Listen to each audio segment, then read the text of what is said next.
Olá, sejam muito bem-vindas a mais uma Anti-Diet Talk. Para começar, começamos com a rubrica de sempre, né? O nosso Docinho da semana. Tananana. E hoje temos uma boa bolachinha Oreo. Quem não gosta, um Mas- clássico. Mas clássico que não é clássico. Este aqui é um upgrade.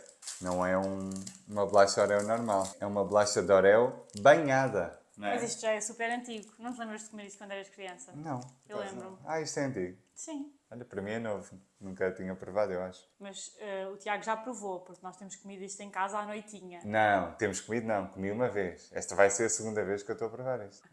Sim. Eu já tinha provado antes e antes eu gostava imenso. E quando eu comprei foi mesmo nesse pensamento da ideia que eu tinha antes. E quando comi a primeira vez fiquei um bocado desiludida, porque não é assim tão bom como eu achava que era. É sério? bom, imagina, é bom, mas não é assim tão bom como eu achava. Epá, eu gosto. Eu gosto. É a bolacha Oreo normal, mas depois aqui com uma cobertura de chocolate branco, não é? É bom. Sabes porque é que eu acho que tipo, fiquei um bocado desiludida? Porque há uma outra bolachinha que nós também vamos trazer. Também tem cobertura de chocolate branco e essa é mesmo boa.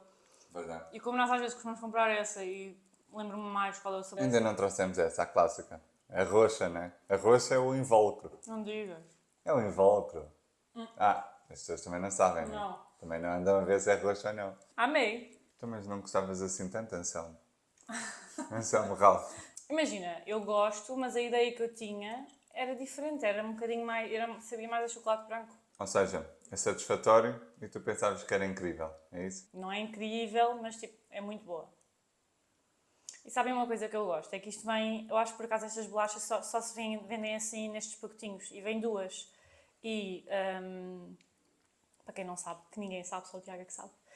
Eu amo comer um bom docinho na cama à noite. É tipo a altura do dia em que me dá mais prazer comer o meu docinho. Então é nessa altura do dia que eu como.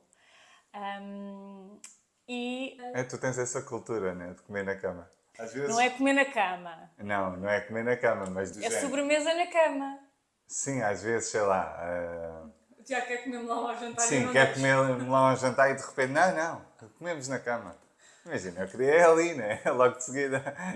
Né? Passado meia hora na cama. Mas tu também deitas, porque nós deitamos-nos logo de seguida, que é uma coisa que não se deve fazer, mas é o que nós fazemos. Pois é, também não comemos em excesso, não Não, mas ficamos nós- super cheios. Mas não era nesse sentido, é por causa do sono. Deves ir para a cama simplesmente quando é para dormir. Mas nós temos esse hábito de ir para a cama quando acabamos de jantar e ficamos a ver séries e assim. E eu gosto do meu docinho nessa altura. E eu gosto especialmente deste tipo de...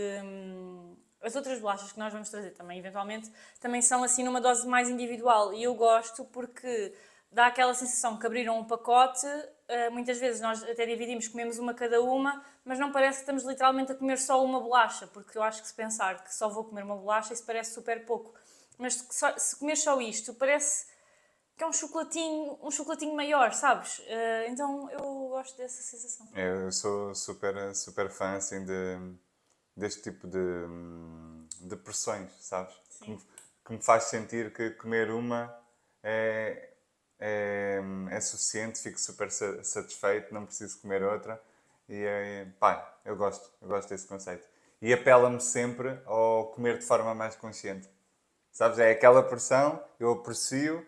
Não é que se me fizesse sentido comer outra, não é que não pudesse comer, mas sei lá, 99% das vezes fico satisfeita com aquela, então gosto muito dessa dinâmica. Para quem não compra este tipo de pacotes individuais. Por acaso estas eu acho que só existe mesmo assim, mas uma outra estratégia é levarem só a porção com vocês para onde querem, pronto, seja na cama, seja no sofá, não sei onde é que vocês comem, mas seja à mesa, levam só uma porção com vocês e depois, se quiserem repetir, estão à vontade para repetir, mas têm que ir buscar mais e fazer sempre esse... E só esse processo de teres de ir a outra divisão da casa para ir buscar mais, Às vezes não queres assim tanto. já te apela à consciência. Tu tens que refletir durante 5 segundos. Será que faz sentido? Será que não faz? Olha, afinal não me apetecia assim tanto. E já não foste comer. Então, este conjunto de rotinas em que tu apelas à consciência é um passo muito grande para comeres de acordo com o que faz sentido para ti cada vez mais e não por piloto automático ou por regras ou por restrições. E hoje vamos falar sobre um tema que é... Não, espera, Anselmo. Então e a nota? Qual é a nota? A nota é um 4.3. É lá, estamos fortes hoje. Porque sabes que estes são os docinhos que eu gosto. É que nós estávamos no doce de ovos, doce de ovos, doce de ovos. E o que eu gosto é isto, chocolatinho, chocolatinho, chocolatinho. Pá, eu acho que vou dar menos do que tu. Vês, Anselmo? O qual é que provavelmente o Anselmo nunca vai ver o nosso podcast. Pois, temos salvaguarda. Pá, 4.2. Ah, Menos 0.1. aposto que querias dar menos, mas era só para não ficar abaixo. Dá lá uma nota verdadeira. 4.2. As pessoas não acreditam. Não acreditam? Digam-me se não acreditam. Não, 4.2, 4.3. Já, olha, desta vez estamos em conformidade. Ok. Pronto. E hoje vamos falar sobre body checking, que para quem não sabe, no fundo, se traduzirmos à letra esta expressão que é inglesa, não é? Sim. Ah, Verificar o corpo. sim, Verificação significa verificação corporal. E no fundo, a verificação corporal é aquele tipo. Isto pode-se expressar em pensamentos, conversas, comportamentos. E no fundo, é o ato de nós estarmos constantemente a olhar para o nosso corpo ou a verificar alguma coisa no nosso corpo e sempre com um tom um bocado depreciativo, porque geralmente é sempre num tom de comparação àquilo que nós gostávamos que fosse e que não é. Ou seja, apesar de eu achar que a verificação corporal, no geral, se calhar se pode até fazer sentido nos dois espectros, de uma coisa má ou estares a verificar numa coisa boa, no âmbito que nós vamos falar e no âmbito que a expressão existe, é sempre nesta coisa mais pejorativa, estás à procura quase do defeito, ou estás uma coisa que tu não gostas em ti e estás constantemente a verificar, a olhar. Certo, sim. Há esses dois espectros, né? Há aquelas pessoas que estão a ver os seus ganhos, estão a ver as suas alterações estéticas do ponto de vista positivo, ou seja, dão um significado positivo. E há outras que o nosso tema das Anti-Diet Talks hoje recai sobre essa particularidade, é aquelas que estão sempre à procura do erro, não é? Do defeito, do que está errado, do que não está adequado ao padrão que nos é impingido que todos deveríamos ter para sermos bem-sucedidos, para sermos felizes, para não termos preocupações na nossa vida. Então isto é indissociável da questão da cultura da dieta na nossa sociedade, não é? E da gordofobia, que no fundo, gordofobia acaba por ser, assim, de uma forma simplista, o processo de considerarmos que ser gordo é mau e por si só já é uma justificação para um conjunto de diagnósticos de saúde, por exemplo. Como é que definirias a gordofobia É isso. de uma forma simplista, não aprofundada? É isso sim, no fundo, atribuir determinados significados. Por exemplo, uma pessoa gorda é uma pessoa que é desleixada, é preguiçosa. Sim, exatamente. Ou seja, depois esse tipo de associações levam-te a ter, muitas vezes, pensamentos e comportamentos que não são adequados. Por exemplo, pessoas que vão ao médico e as suas queixas são desvalorizadas. Isso vem de um pensamento de não, tens é que perder peso e fechar a boca. Mas sim, e relativamente aqui ao body checking, no fundo isto é preocupante porque obviamente que isto torna, ou não é torna, mas prejudica a nossa imagem corporal, aumenta a insatisfação corporal e muitas vezes também tem aqui uma relação muito próxima com a comida, porque lá está, se só precisas fechar a boca e fazer mais exercício, então o body checking, se aumenta a insatisfação corporal, pode também levar aqui a um comportamento alimentar mais perturbado e a alguns comportamentos que não são assim tão saudáveis, não é? Sim, e podemos dar alguns exemplos desses comportamentos que acontecem praticamente em piloto automático e muitas vezes nem temos consciência deles. Por exemplo, a monitorização do peso diário, aquela questão de nos estarmos a pesar todos os dias e isso impactar diretamente o nosso estado anímico para aquele dia, não é?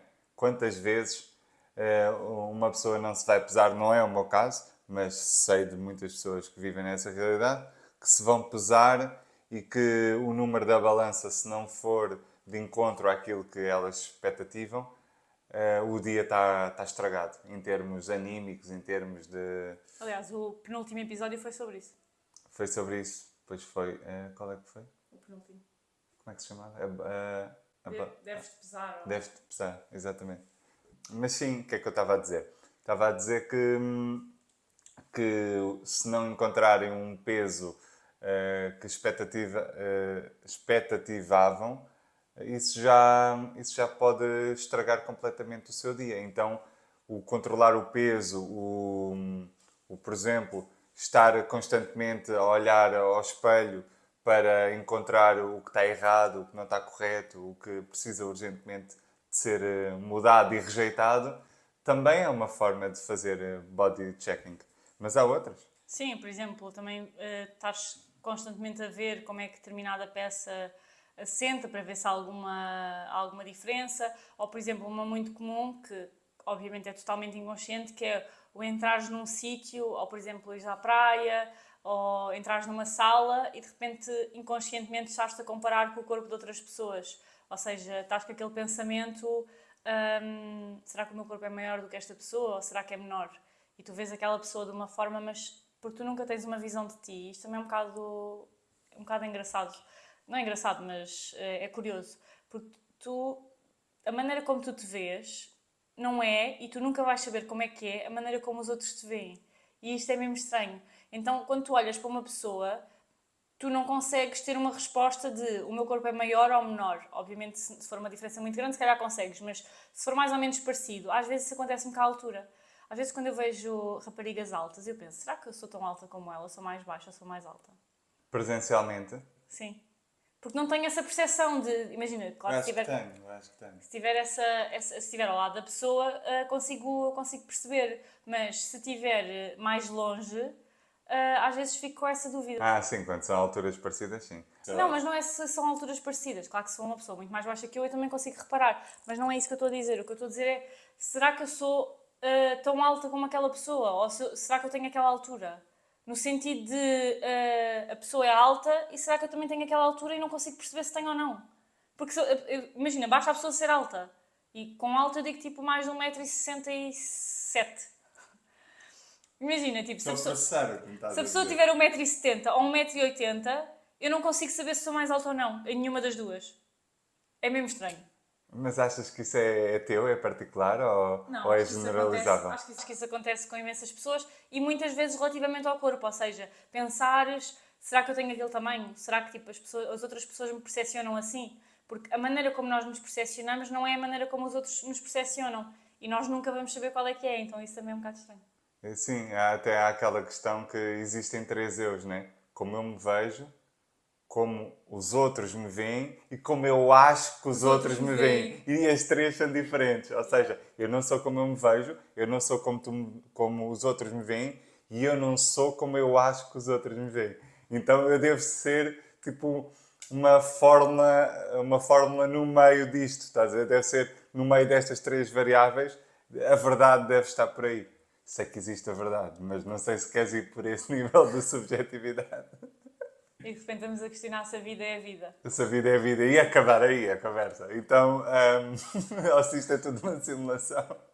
Não, o podcast também pode ser. Mas a vida, Se a vida for o podcast onde o também. podcast está inserido, sim.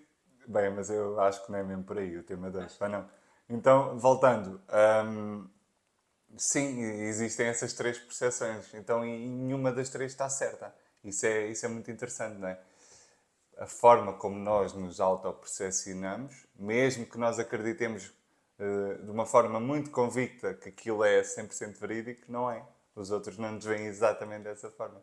Por exemplo, muita gente às vezes tem a questão de eu vejo-me de uma maneira, mas depois em fotos parece que não me reconheço. E isto aqui pode ser um distúrbio ou uma perturbação.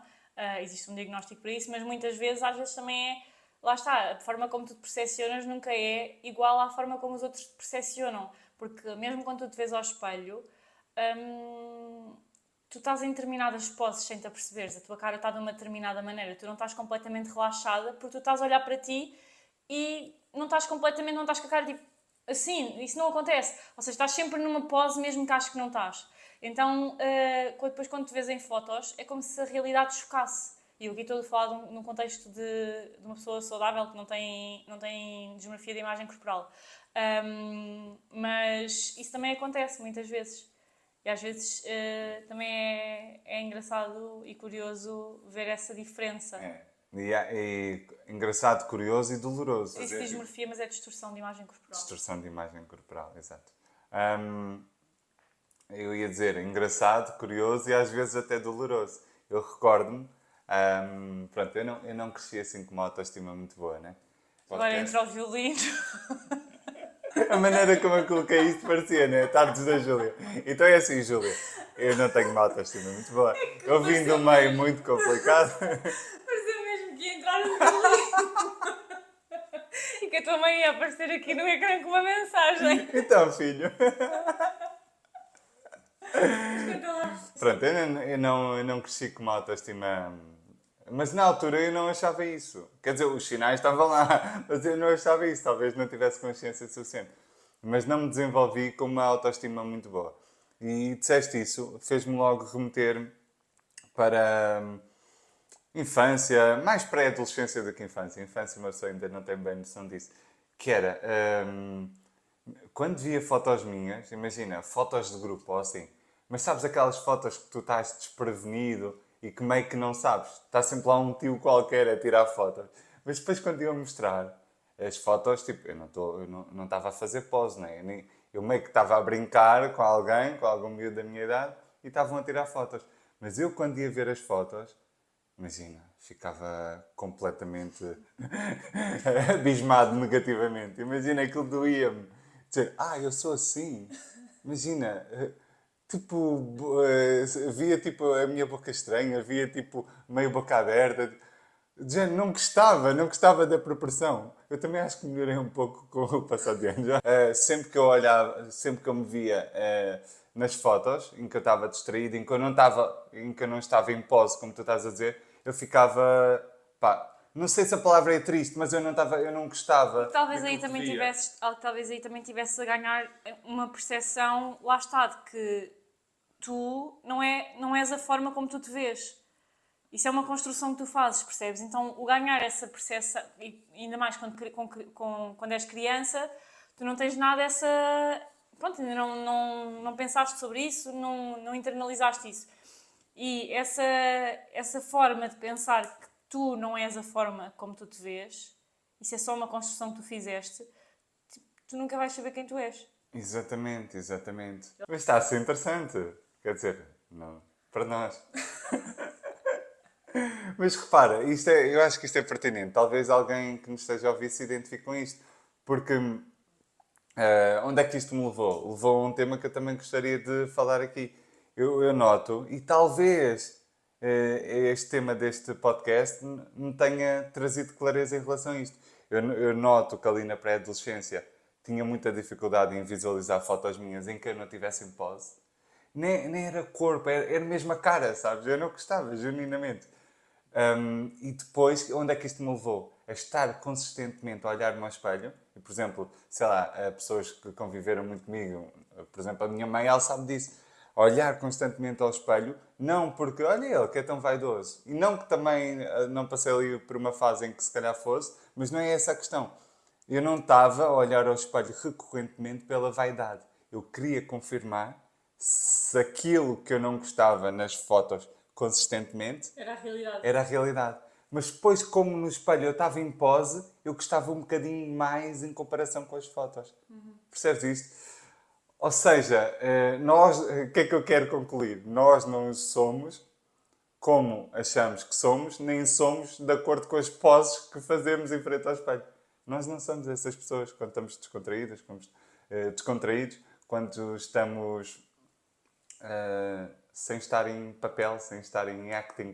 Porque estar em frente ao espelho a fazer pose é estar em acting. Não achas? Mas ao mesmo tempo também, imagina, eu acho que não, porque eu acho que nós temos diferentes facetas e essa é simplesmente uma delas. Pois. E quando estás todo relaxado, sei lá, sem de lado, por exemplo, de lado nós nunca nos vemos de lado. Pois é. Pronto, agora vês por causa das fotos, mas mesmo, quer dizer, uma foto é quase um espelho, não é? Sim. Pronto, não interessa.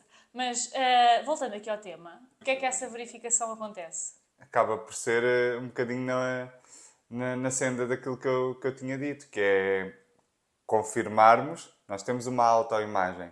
Então, uma autoimagem acerca de nós próprios, né? Como o próprio nome indica. Então é uma confirmação constante de que algo está errado e que eu preciso mudar. Então criamos aquele padrão de pensar, sentir e comportar. De quase controlar, ou seja, arranjas quase como se fosse uma forma de controlar o teu corpo.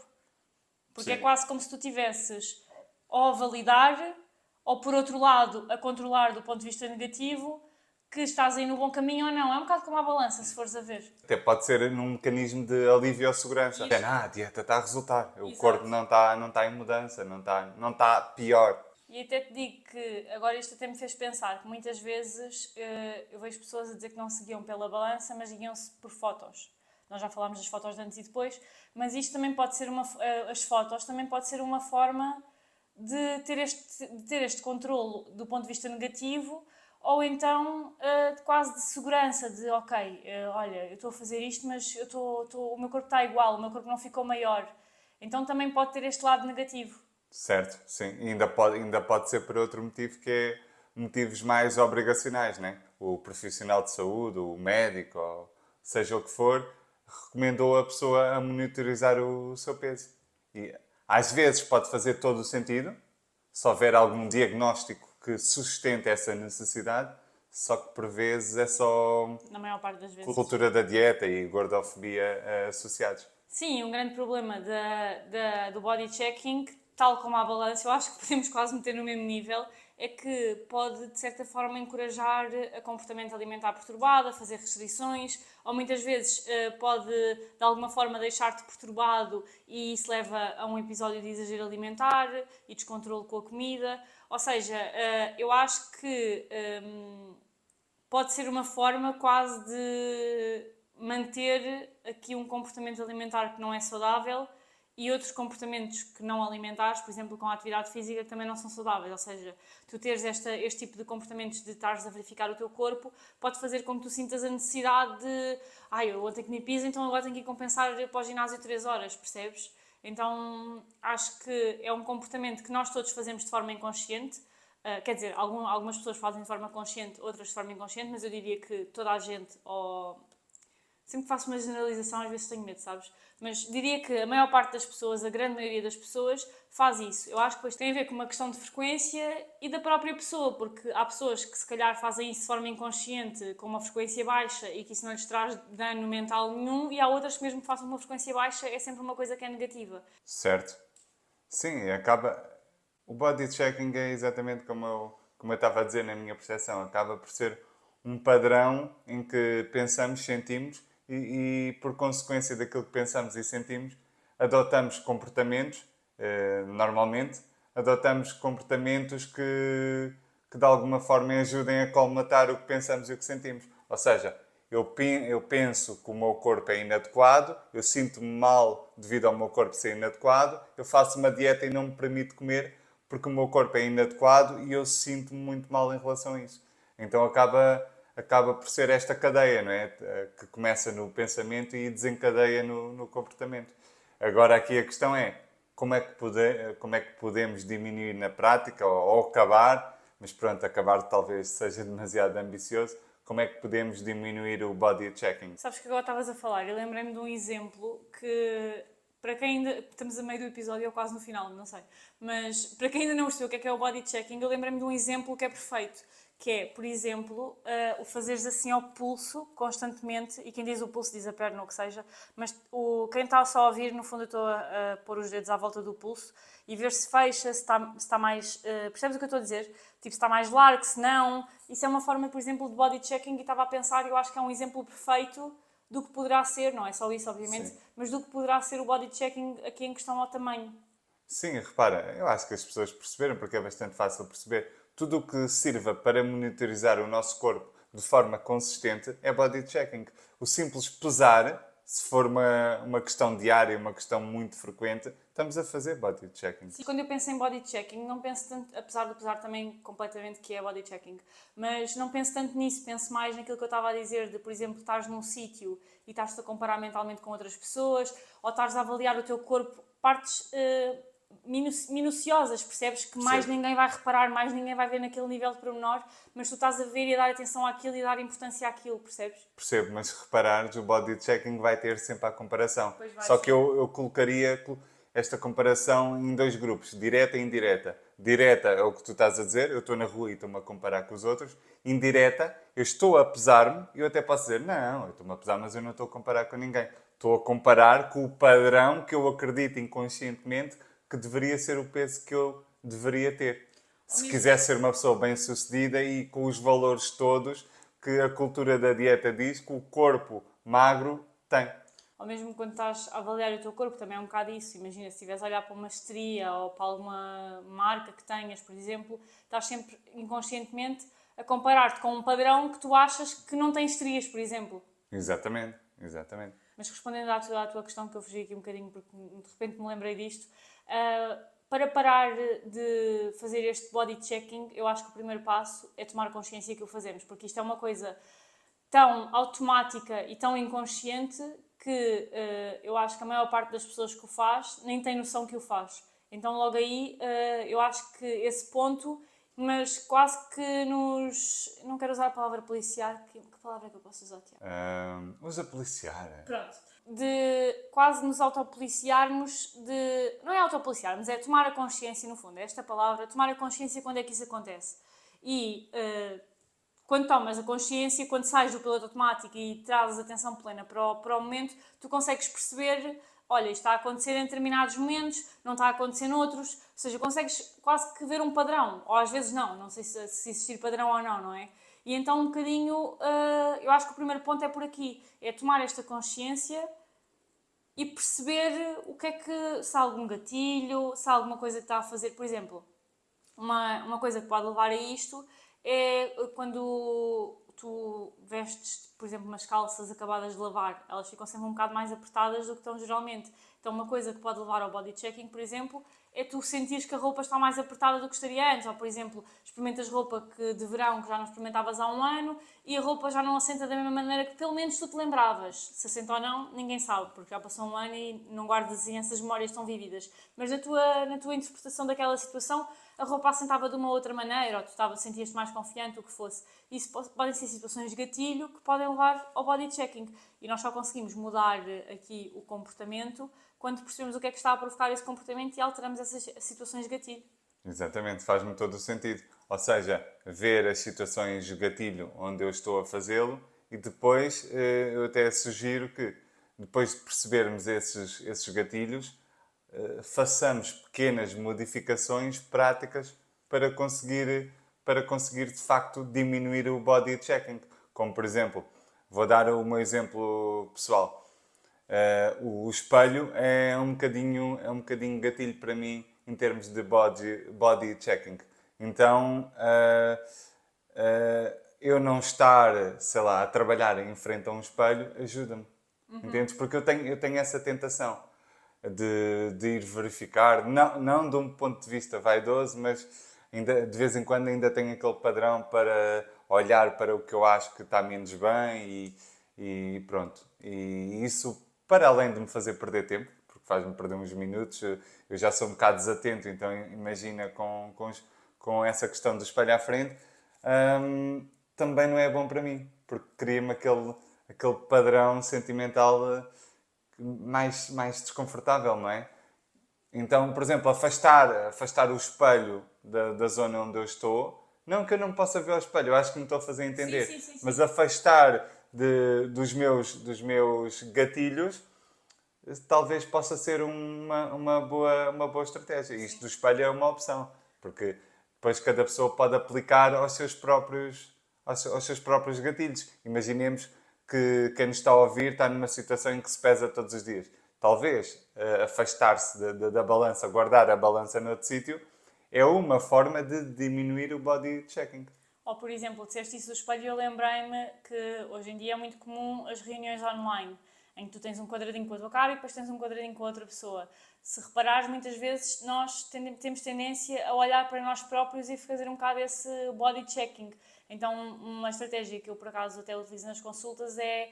Eu não tenho o meu quadradinho eu só vejo a pessoa, eu não me vejo a mim. Sim, sim, Então, isso ajuda-me, não a esta questão do body checking, honestamente, que não sinto que o faça no Zoom, mas ajuda-me a não distrair do que a pessoa está a dizer. Ou seja, eu nunca, não é nunca, mas tento ao máximo, quando estou a falar com alguém, obviamente, estar com atenção plena naquilo que a pessoa está a dizer. Então, quando nós estamos numa reunião, numa consulta, o que seja a realidade de cada pessoa, tirar o nosso quadradinho também evita esta distração por um lado e por outro, para quem tem essa tendência, do espelho, por exemplo, evita... Bem sei.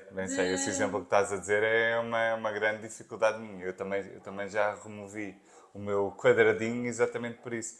Nas consultas, como eu estou tão dentro daquilo que a pessoa me está a dizer, eu acho que nem seria uma questão para mim. Mas todas as outras situações, imagina, sei lá, Reuniões e assim. uma reunião. Ah pá, esquece. Ou eu tiro o meu quadradinho ou é mesmo difícil. E não é, lá está, não é por vaidade. Se calhar antes fosse. É ainda restícios internos lá está, da minha pré-adolescência, de padrões de verificar o que é que está menos bem. Estás a ver? Sim. E ficar obcecado com o que está errado. Sabes essa questão? Então diria que isso também era uma excelente estratégia para quem tem essa dificuldade. Sim, no fundo, diminuir estes comportamentos de verificação corporal, se nós sabemos que eles aumentam aqui a nossa insatisfação corporal, diminuí-los vai levar a uma melhoria da mesma. E até que sejamos menos autocríticos connosco, não é? Há aqui uma relação entre estes dois parâmetros. Sim. Entre eu estar sempre a fazer verificação corporal ou body checking e eu ser mais autocrítico comigo. Então só temos a ganhar em afastar os nossos gatilhos do nosso cotidiano. Exato. Volto a repetir, não quer dizer que eu não me olho ao espelho, não quer dizer que eu não me peço, Eu acho que se percebeu. mas Simplesmente faz... diminuir a frequência da forma que eu conseguir Eu acho que diminuir. também uma coisa é, imagina, estás-te a ver ao espelho, arranjas-te de manhã, vês-te ao espelho, é uma coisa. Outra coisa é estás a trabalhar e estás a olhar ao espelho. Eu acho que é um comportamento completamente diferente, percebes? Acho que se percebeu perfeitamente. Exatamente. E acho que podemos então passar para a nossa tolice. Da semana. Pois, ia dizer da cultura da Queres dieta. dar só assim um pequeno contexto? Dá tu, eu já não me lembro o que é que o Tiago que vai contar, eu já não me lembro o que é que tu... Exato. Deixa-me só dizer uma coisa, já que agora lembrei-me, que não vai deixar de ser preciso enviarem e-mail com as vossas histórias, porque nós vamos começar a abrir semanalmente uma caixinha de perguntas no Instagram da Nutrência. Sim. No Instagram da Nutrência e podem mandar por lá, acho que é mais fácil para toda a gente. E pronto, era só isso. Sim, seja do vosso dia-a-dia, da vossa semana, do que ouviram aqui ou do que consumiram e vos fez sentido, qualquer coisa, estejam à vontade para colocar lá na caixinha, uma vez por semana.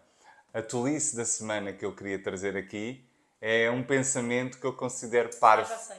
É um pensamento que eu considero parvo e que nós todos, e quando digo nós todos, eu também, todos inconscientemente fazemos, que é focarmos-nos na superficialidade da vida, em termos de comunicação uns com os outros, em vez de irmos ao que realmente interessa, em vez de irmos à profundidade. Ou seja, onde é que eu vejo isto a acontecer? Vejo acontecer em todo lado.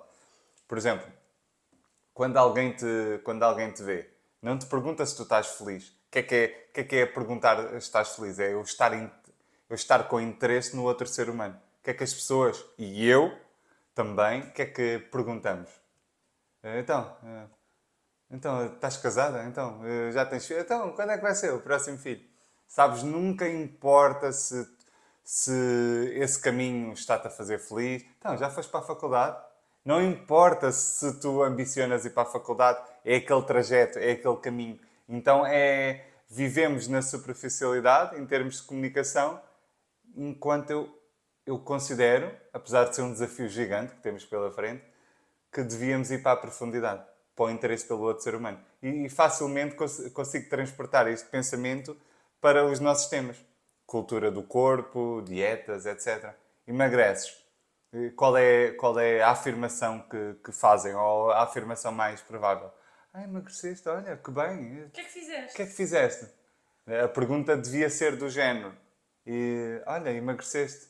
E estás bem com o teu corpo? Ou sentes-te bem com o teu corpo? Percebes? Algo que leve ao interesse do ser humano e não a viver ali na superficialidade. Emagreceste? Conta-me lá os segredos. Não, é sentes-te bem com essa alteração? É que a pessoa pode ter emagrecido e se calhar está doente. E tu estás a perguntar o que é que ela fez. Olha, uma doença terminal. Tiago não faz por menos, é logo uma doença terminal. Não, mas estou a dar casos extremos para refletirmos em conjunto. E eu não estou aqui a vender uma moralidade. Eu comecei logo por dizer que eu também estou incluído nisso. Mas eu acho que isso vem de um ponto em que tu nunca queres ser vulnerável com os outros. Por exemplo, então, tudo bem? Ah, sim, é contigo. Tu nunca dizes, por acaso, olha, não. Tu dizes, sai-te sempre, sim, é contigo. Percebes o que eu estou a dizer? Porque isso vem de um ponto em que tu estás a dizer que, no fundo, achavas que quando nos importamos realmente com a outra pessoa que está à nossa frente, devemos ir a um nível mais profundo e não ficar pela superficialidade. Mas eu acho que todos nós fazemos isso porque é desconfortável ir a um nível mais profundo e ser vulnerável. Então, como tu próprio, se calhar não quererias ter essa vulnerabilidade ou mostrar esse teu lado e foste habituado dessa forma porque é uma coisa que se perpetua. Defender o ego, não é? Sim. Também é uma coisa que se mantém, porque se tu vires com quem é que tu és vulnerável, com as pessoas mais próximas de ti, e isso seria quase que mostrar essa vulnerabilidade que todos temos a um círculo mais alargado, e de repente o ego fica ferido porque, se calhar não está tudo bem. Percebes? Sim, é que de sim, repente sim. isso leva, o ser mais profundo leva sempre a mais vulnerabilidade porque as coisas nunca são 100% bem. Há sempre coisas boas, coisas más e percebes o que eu estou a dizer? O que é que achas que nos impede de sermos assim uns com os outros? É o ego. E achas que seria melhor se fôssemos assim uns com os outros? Ou esse caminho não era interessante? Depende de com quem estejamos a falar, percebes? Eu acho que sim, eu acho que o ego tem o seu papel e no fundo é o ego que não te permite mostrar ser vulnerável. Mas também é não mostrares essa vulnerabilidade que faz com que se criem expectativas irrealistas do que é a vida. Olha aquela que teve um filho há 3 meses e já está no ginásio e já voltou ao trabalho, ela está cheia de energia, ela deve dormir as noites todas. E o meu bebê em casa não dorme nada. Cria-se uma. Como as pessoas. E hoje em dia eu acho que as redes sociais têm coisas más, mas também têm uma coisa boa que é mostra-se mais esta vulnerabilidade. E então, como tu vês mais a vulnerabilidade, tu vês mais a realidade, no fundo, porque as coisas não são todas perfeitas, bonitas e às flores, né? Então, no fundo, acho que é um meio termo. Acho que se calhar nem devias ser assim com toda a gente, mas não sei. E é que eu tenho dois pensamentos acerca disto. Duas justificações. A primeira é compro a tua ideia de que o ego não nos permite fazer isto enquanto sociedade. A segunda teoria é que se calhar não estamos assim tão interessados uns nos outros. E é um bocadinho aquela do Olá, tudo bem? Já fui. Nem me respondas. Ainda vai dizer que não está tudo bem e eu tenho que aturá-lo. Sabes?